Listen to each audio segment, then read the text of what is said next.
Hey guys, how are you doing? This is Zeb from Zed Outdoors and I hope you're having an awesome day. So today I've come down to see a friend of mine and full-time craftswoman, Ellie of Wood, Wool, Willow. If you're not familiar with Ellie, she has appeared on my channel previously where we filmed a detailed spoon carving video. It's been a very well received video, and ever since then what I had in a private context, a conversation with Ellie, was to commission a Willow backpack. Also within that process, we looked at the myriad of Willow baskets that she's made, more specifically tool baskets. Now behind the scenes, I had this kind of idea for a video which I talked to Ellie about, which is a topic that's not often discussed within the bushcraft community, spoon carving community, green woodworking and general crafts, and that is tool baskets, more specifically Willow tool baskets. So I spoke to Ellie, I said, look, how would you feel when I come down to collect my pack basket that we do a short video looking at the myriad of tool baskets that she's made to hopefully give you some inspiration, because organizing your tools is a very important thing no matter what discipline of crafts that you do, and a tool basket, more specifically a Willow one, is a fantastic way of doing that. So here we are today with Ellie's kind permission. She's going to allow me now to document a few of the baskets that she's made for actually upcoming events. So without further ado, I hope you enjoy the rest of this video. So Ellie, a pleasure to see you once again. Hi there, nice to have you back. So, as I've discussed in the introduction to this video, I've come down to collect a custom backpack that you've made from Willow. And in the process, obviously, we're going to be looking at a myriad of tool baskets that you've made. Yep. I think it's important, just before we do that, we briefly touch on your experience and background with both Willow basketry and other forms of crafts as well, more specifically spoon carving. So just touching on the Willow basketry itself, would you like to talk a little bit about your background? Yeah. So originally I have a fine art degree, but I've always been a maker. I remember making a basket when I was tiny at primary school, and it's quite interesting that a lot of people sort of my age have that recollection. I'm talking to people younger and they really are completely at loss with a lot of handcrafts and things, and it's such a shame. I'm sorry, I can rant on about the British education system. Kids are just not digitally engaged, as in digits as in hands, not digits as in screens, and it's a shame, but I remember that, and it was something that I revisited, gosh, about 10 years ago, and I just did a weekend basketry course, and it was just a beautiful thing that I fell in love with, and it's a thing that it's incredibly creative, but it's also incredibly technical, and it feeds a lot of those sort of touch points for me.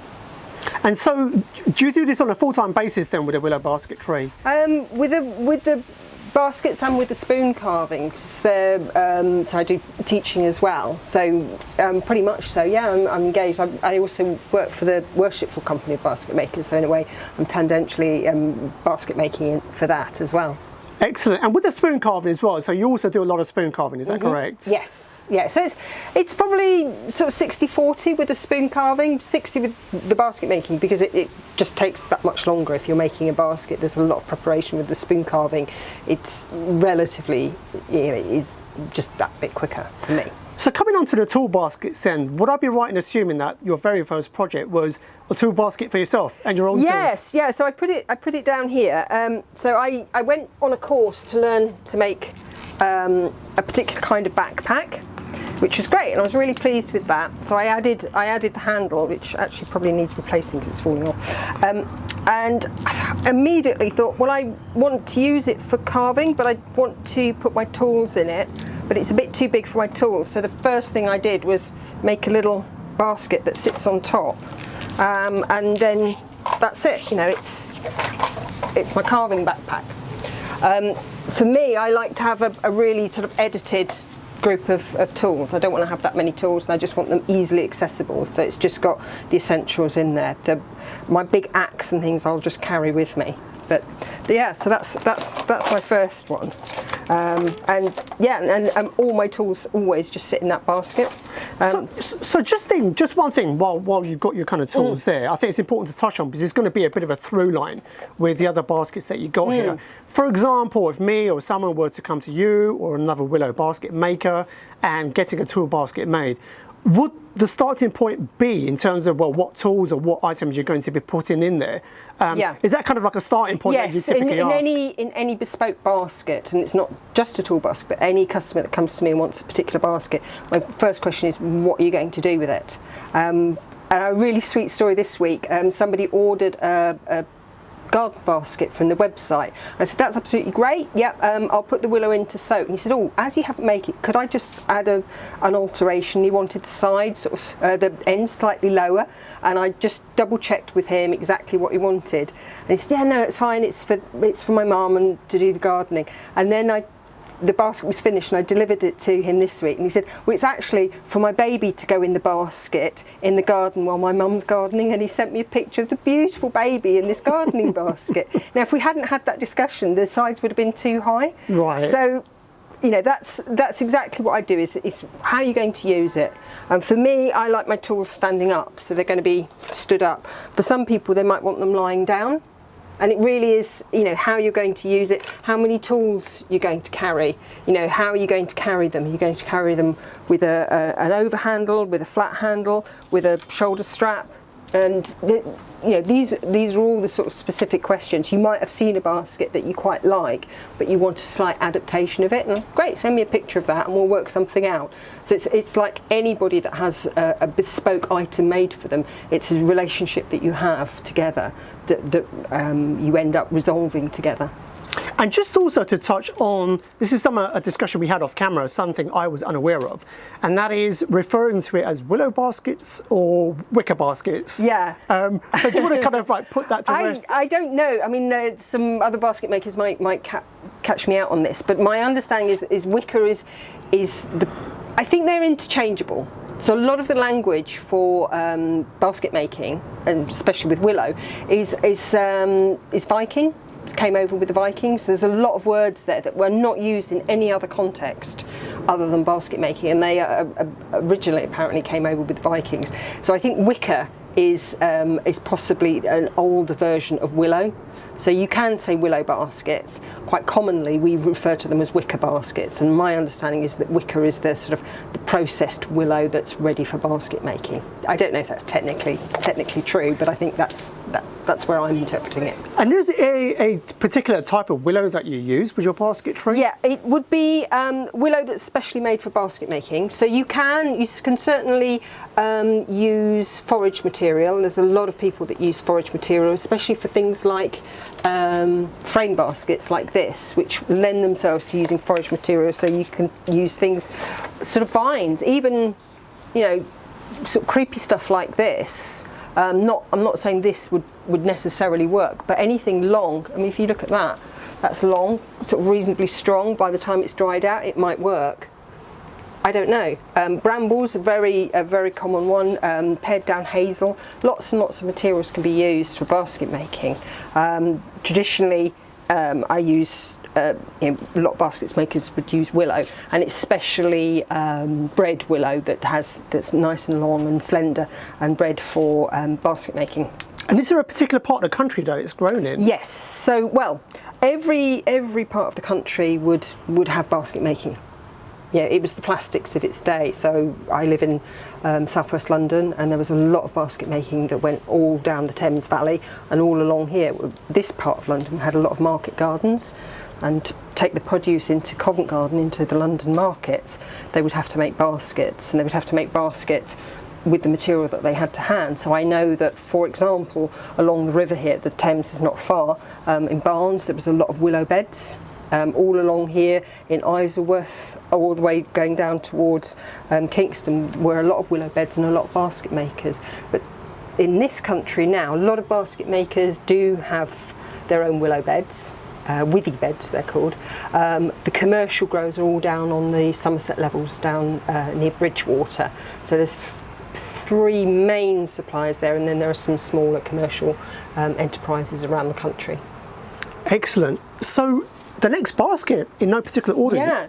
So I'm just going to randomly pick up some baskets. So it's as we were saying, it's what you as a carver or as a user of tools, it's what you want to use in your tool selection. So For me, I want quite a small edited basket, so I personally would go for something more like this, just a really, really simple basket. I can put that in. If I have even fewer tools, I've got room for a packet of salt and vinegar and a ham sandwich in there as well. And just a really simple basket. You're not going to carry loads and loads of heavy tools with you, just enough, and you're going to be eminently mobile.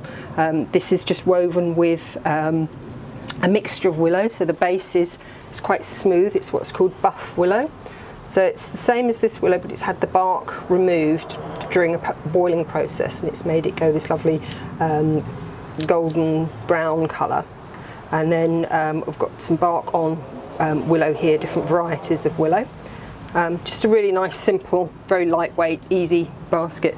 And then an adaptation of that, slightly bigger, and this one has what's called a partition. So again, if you're using your tools, you can just stand them up.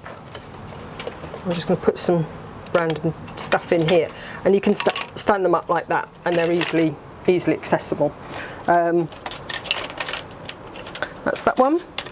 So with that one, just to briefly touch on, once again, just kind of educating the viewer and myself, you talked about the different kind of colours and whatnot. Is that also a factor that comes into play when people order baskets from you? Yeah, I mean, it's entirely up to the customer what sort of basket they want. So on the whole, I've kept these sort of quite rustic looking, because I think that's the nature of what you do. If you wanted something much finer, so we could use a lot more of this buff, which is smoother, and it has quite a different sort of quality.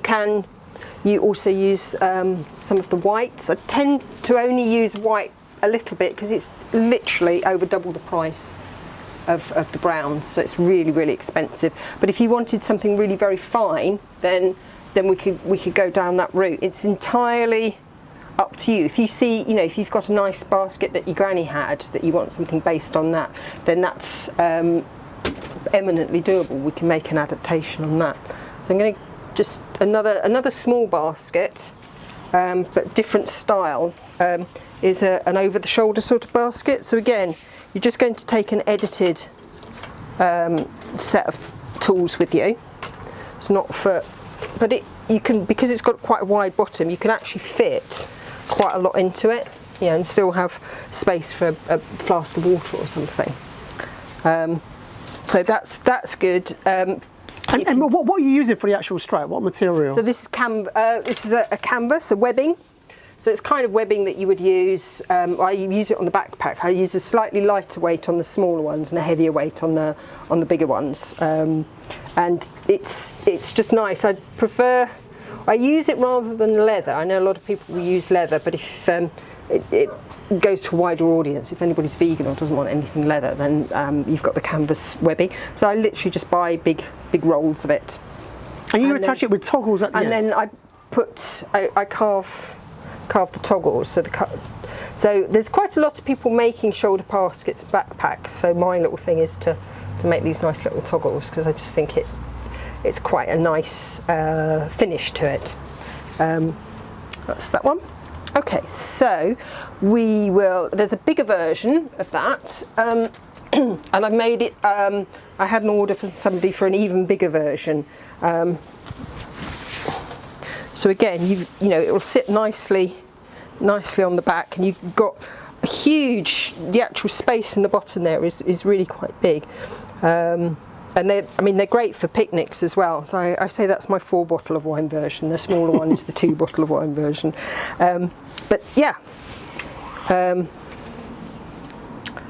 So we're then going into something. These are the more sort of traditional style baskets in a way. So an oval basket with a partition. I just wanted to say a lot of these baskets. I know this one, for example, it's actually got some London willow in. I was this one as well here.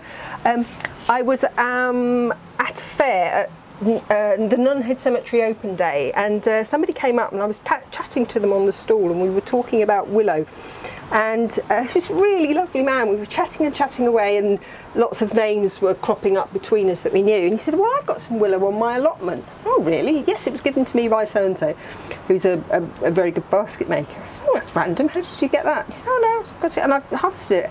And he said, would you like it? And I said, well, yes, not knowing what I was going to get. And then about an hour later, he bought this huge bundle of willow. It was all, random sizes. It hadn't been sorted. So it was all dried, and I sorted it all out. So I've used a lot of it in, this willow here and this willow here. There wasn't enough to make one whole basket out of it, but there was enough to use it in bits of the basket. I'm just trying to think on there as well. So it was lovely. I think on one of the little baskets as well, I used the finer stuff for it. So it was really nice, really sweet of him. And I don't know his name or anything, and I can't let him know. I wanted to send him a picture. So sort of a bigger, meatier basket, and this would work for people that want to maybe have it. Some people want standing up baskets, some people want lying down baskets for their tools. So it's how you want to use it, and that's a nice. Try to make them really, really solid. These bigger ones want to be really solid because they're going to be chucked around. And in terms of the difference between, for example, the oval and the rectangle ones, apart from just obviously the more space with the rectangle one. And obviously the look about it. Are there any pros and cons to each one? No, it's entirely up to you. Around basket, you haven't got corners knocking you, but then you haven't got corners to put things in. So it's entirely up to you. It's going to sit the same sort of way. So it's really. I found out that every person that uses tools has a preference. There's no one tool basket that's going to fit everybody. So I was just playing around here, and every time I made one, I thought of another 5 variations of that one that I could make. So there's another one here, square one. So this is a bit like what's called a bottle basket. So you often have 6 partitions, and it's for putting bottles in. So I wanted to have different sized partitions, so you could use it differently. So your axe would fit in there. You might have completed spoons in one compartment, and different tools in different partitions. So it depends on how you want to use your basket. I've kept this one quite slim, so it hasn't got a really big border. I just wanted to keep it quite slim and efficient in space. So you can see it moves a bit more, but it just makes it just much slimmer.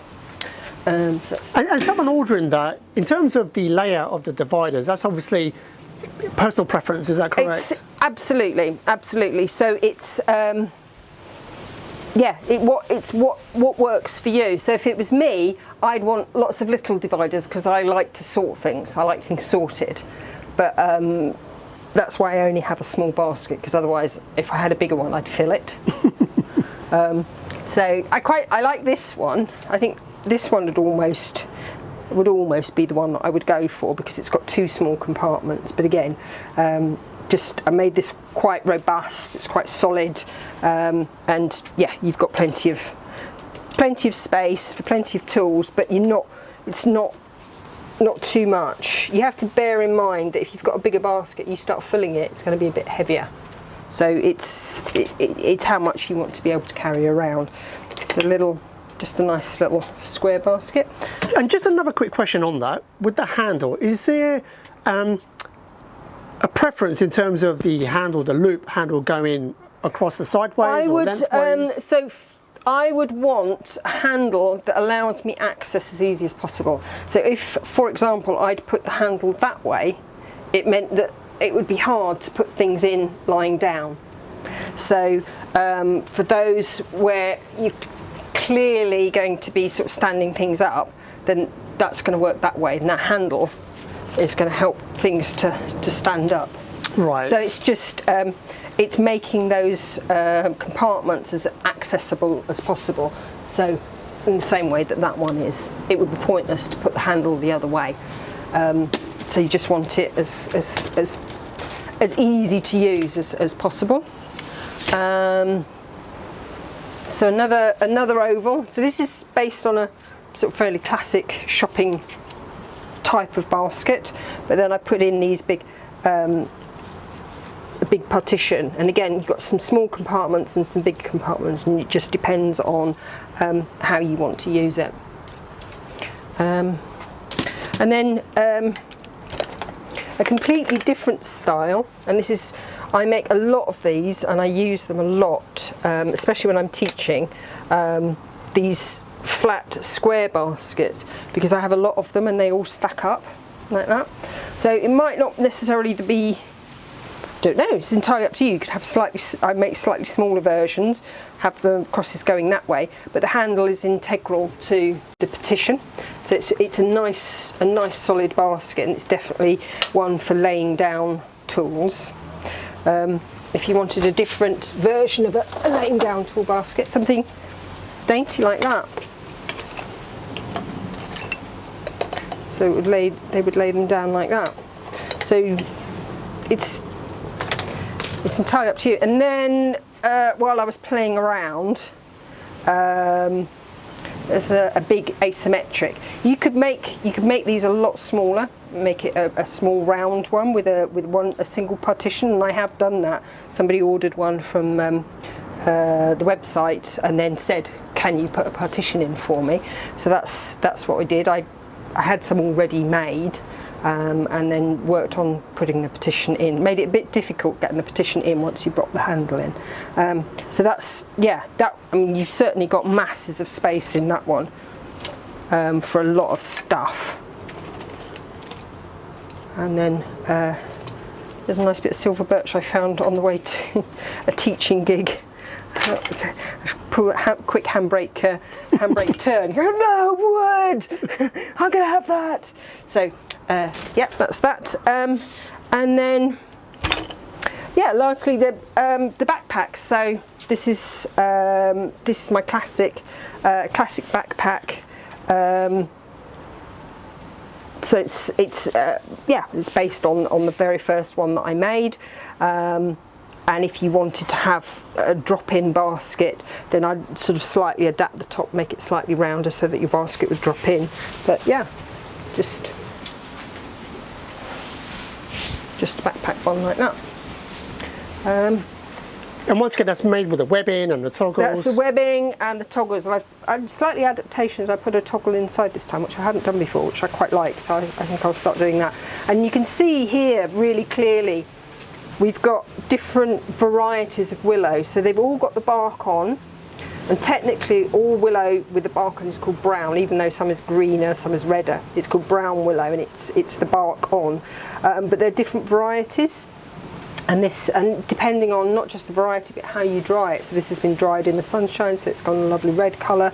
This is again a different variety, so it's got this nice dark mottling, and then that's another variety which is sort of quite a green, standard greenish colour. And that's a sort of a fairly standard backpack. That's one of the things that I make a lot of. And I made one for a spoon cover, and he had a loop put on here so that he could carry his axe on it. It would be a difficult one to put partitions in because of the shape inside. So if you wanted partitions on this, I'd have to think about how the best way to do it. It'd be doable. That's the lovely thing about working in Willow is that it's eminently adaptable to different shapes and forms and things. And then I know that some people use, this is my allotment trug, but I know some people use lovely trugs, and you can get them all different sizes. So this is a sort of fairly standard size garden trug, but you can get some smaller ones as well. And I think they're lovely, just beautiful things. I've been a bit naughty with this one, left it outside, but it still works, and I've had it 20 years. So Ellie, just to wrap up, we're going to talk last but not least about my custom backpack. super excited to come and see this and collect this. So where the conversation started when I last came to see you and filmed, obviously I looked at your backpack here, and obviously I've seen others around over the years, for example, taking a bit of inspiration from the ash splint backpacks. Yep. And then obviously we talked about making a version that we're looking at over here. Yeah. So a couple of kind of things, and this is where I think it's important that we can also educate the viewer, but this is something I learnt myself as well when ordering a Willow backpack or basket from you, and that is kind of looking at kind of what's practical, what's not practical. Like one big thing I really wanted was a lid, okay, on top. Yeah. So, you know, things don't fall out, things don't fall in. So do you want to talk a little bit about kind of what you've done here? What you wanted one that was slightly bigger than my standard one, which is fine. That's just scale it up, and that's absolutely fine. So it's made in exactly the same way. You also wanted different coloured wicker on here. So I've got this is the dark stuff. This is called steamed willow. And it's exactly the same as this willow, but it's been through a process of steaming, which releases the tannins in the bark, and it goes this lovely deep chocolate colour, which is great. And I use it quite often on baskets for accents and things. And you wanted what's called a foot. So a standard basket of these is like that. You finish it like that, and that's it. It sits on the base.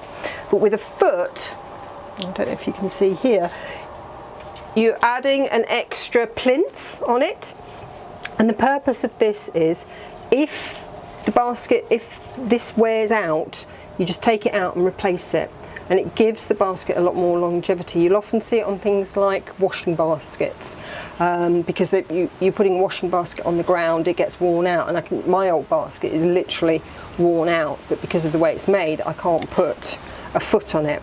So we added a foot on yours, so that, say, eventually, if that wears out, we'll just pull it out and replace it, and it will keep this, the base, free from being worn out, from getting worn out. And yeah, you also wanted a lid. I don't tend to make lids as standard.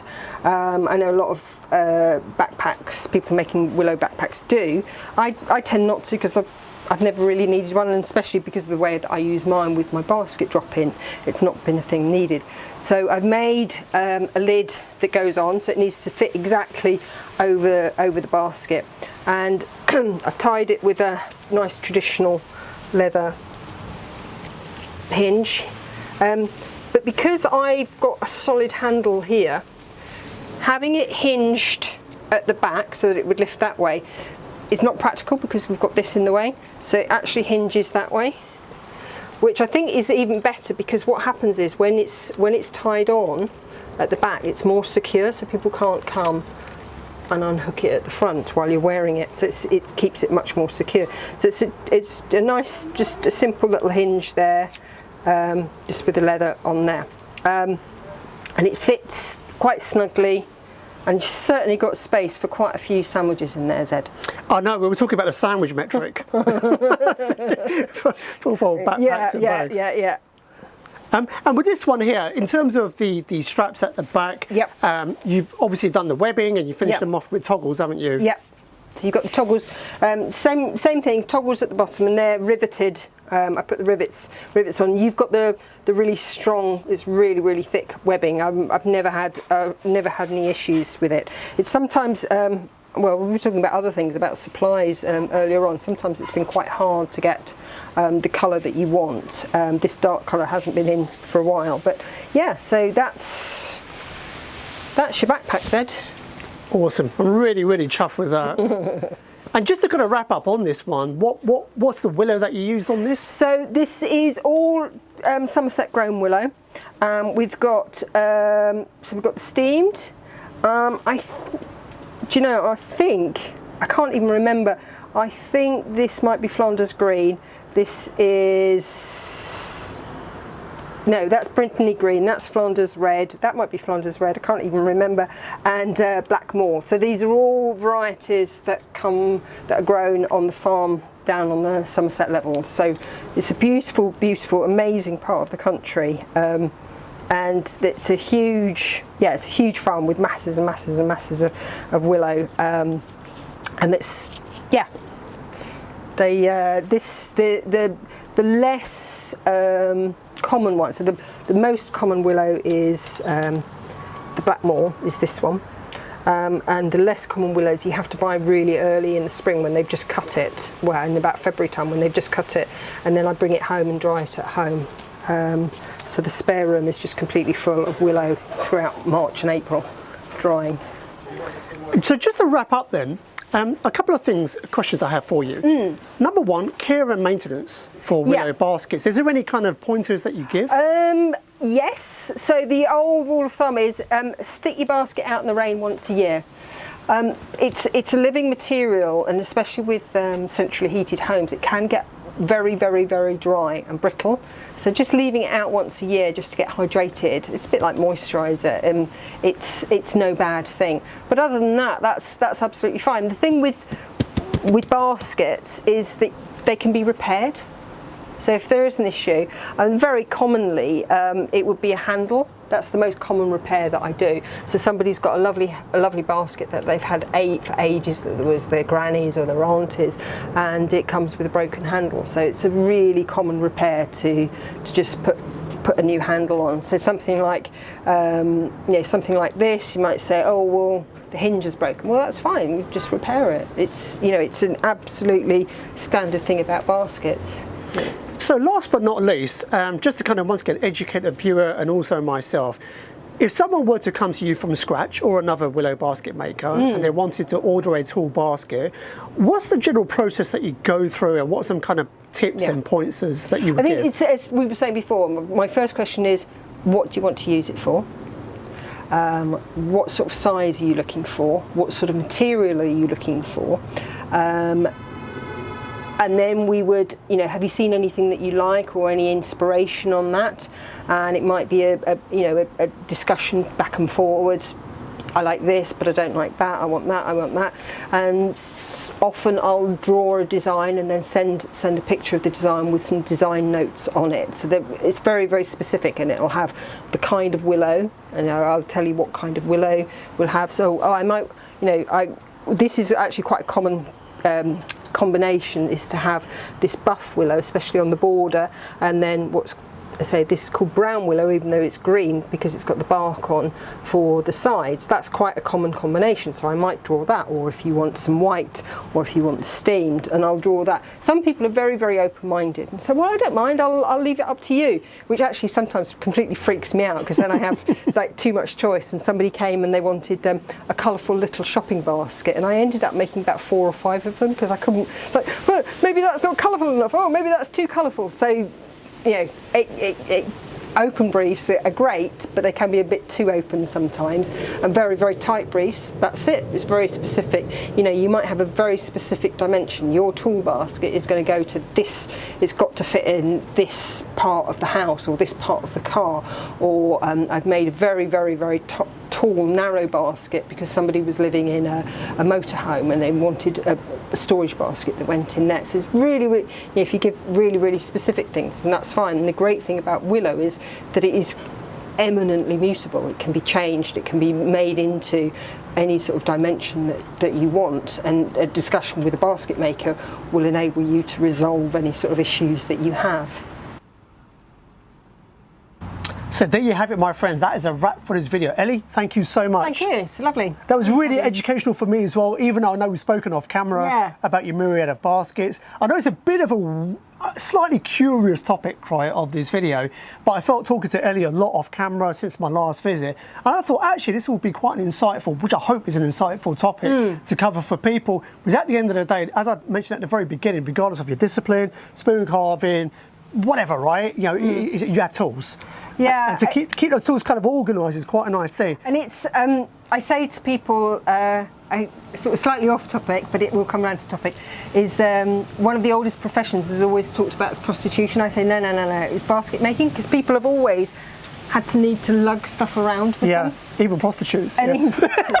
But it's a very, very, very ancient craft, because people need to take stuff around, and it will always be made from whatever people have got to hand. So if they don't have willow, they'll have grasses. If they don't have grasses, they have heather, they have wood. And so every culture every single culture has a basket making culture. Long before people were making metal tools, they would have made some kind of natural vessel for carrying things in. But it's an interesting one. It's like my first tool basket was, what was it? It was one of the kind of brand tool makers, right? Yeah. And it's kind of like the more kind of industrial, modern man-made material. Synthetic materials. And it's great. It's a perfect thing. It doesn't have any soul to it, right? And I remember going to one of my first meetups, and all the people there had these swanky little tool baskets. I had like tool basket envy. Some of the people had like army surplus bags. Yeah. And one of the guys, he had an army surplus bag that was like a haversack. But within that, he had a custom Willow dividers made that he put in there. Yeah. So it was easier and rugged to kind of carry around, but the moment you opened it up, but then obviously a lot of people, that's when I first saw the Willow baskets, and I thought, oh, I like that. You know, I'm at that stage in my life now, I get envy when I see Willow baskets. And it was fantastic, and it had a lot more character, a lot more soul, and hence why I come to see you. On my last visit, we had a discussion about the backpack, you know, and stuff. So there you go, man, guys, that's it. Hope you had some inspiration. A couple of things to mention. This is one quick topic we forgot to cover in the previous segment, and that is a lead time. So typically when people come to you or another maker, you specifically, what's the kind of lead time like? It's generally at least 3 weeks, really, from the time of ordering to you picking it up, because if the item is being made bespoke, you've got to soak it, and because it's an organic material, there are a lot of climatic conditions that will depend on the dependencies of how long it's going to take to soak. So at the moment, Willow is soaking really quickly because it's very warm, and so it absorbs the water more quickly and it will mellow quite quickly.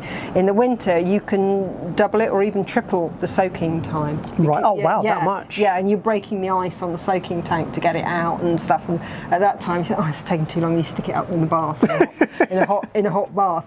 And then the making of it is fine. That's the quick part. And then also you want to dry it, so I don't send a basket until it's dry, because if there are any issues with it, I want to know. You know. How long does that typically take, the drying process? And again, it's quicker at the moment, so I'm making sort of 4 or 5 days and it be dry. But generally, it takes as long to dry as it did to soak. Interesting. Yeah. Right. So in the winter, I'd probably stick it in the airing cupboard. I'm not going to have it outside in the wet. So you just be aware, if you want something like really, really quick, then you need to think of the buff willow, which is the willow that we've got here without the bark on. That will soak in a matter of hours. So that's that's an hour or so of soaking, and then a couple of a day to dry. So it's much quicker. And yeah, you've got this buff or the white, but the ones with the bark on, it just takes longer to soak. Right. A couple of things just before we kind of wrap up this video. We spoke just off camera. What Ellie's going to kindly do is, on a page on her website, you're going to put a lot of pictures up of these baskets. So on the shop page, I'll put a page on the shop of all the different. There'll be a group picture and then individual baskets. They won't be individually purchasable because there's just too many of them, but you'll get an idea, and then the idea is you get in touch with me saying, well, I like this one, but maybe I want it with this or want it with that. I want a divider here, I want high handle, lower handle, I want a wooden handle, I want a basket handle. So it's kind of like an inspiration page, really, and I think that's the easiest way to do it. Yeah, because I think it was someone, once again, me and Ellie spoke just off camera a moment ago. I know for me as a customer, I find it a lot easier for me to look at actual pictures to say, well, actually I want a combination of this and this and this and this, because unless you really know about the subject at hand, it's very difficult to visualize. So once you have some prompts to say, and this kind of applicable to any kind of crafts item, it's a lot easier to see pictures from either yourself as the maker or from some other people, and say, well, actually I like a combination of thereof. And it might be that you want exactly that basket, and if I have that basket around, I can send it to you straight away. But it might be a case of, you want that basket, that's fine, then I'll go away and make it for you and I'll send it. Or it might be that basket plus addition. So there's various ways, but the idea is that will you'll see the basket, and then we enter into a conversation, and we'll take it from there. Perfect. That sounds awesome. So guys, final recap. a link below to Ellie's website where the information that she just outlined will be there, pictures, etc., visuals for the basketry, as well as being able to see the other myriad of work that she gets up to. But you also teach, don't you? This is what you do. A big part of your kind of day-to-day is teaching. Yes. So she teaches willow basketry, spoon carving and whatnot. So all of those things you can definitely have a check out down below. I'll also be putting a link to her Instagram. She's very active on Instagram. Once again, you can see things in real time, what she gets up to, as well as the backlog of things that she's gotten up to in the past. But you also, with some of the events coming up in the UK, you'll be teaching at those as well. Not teaching.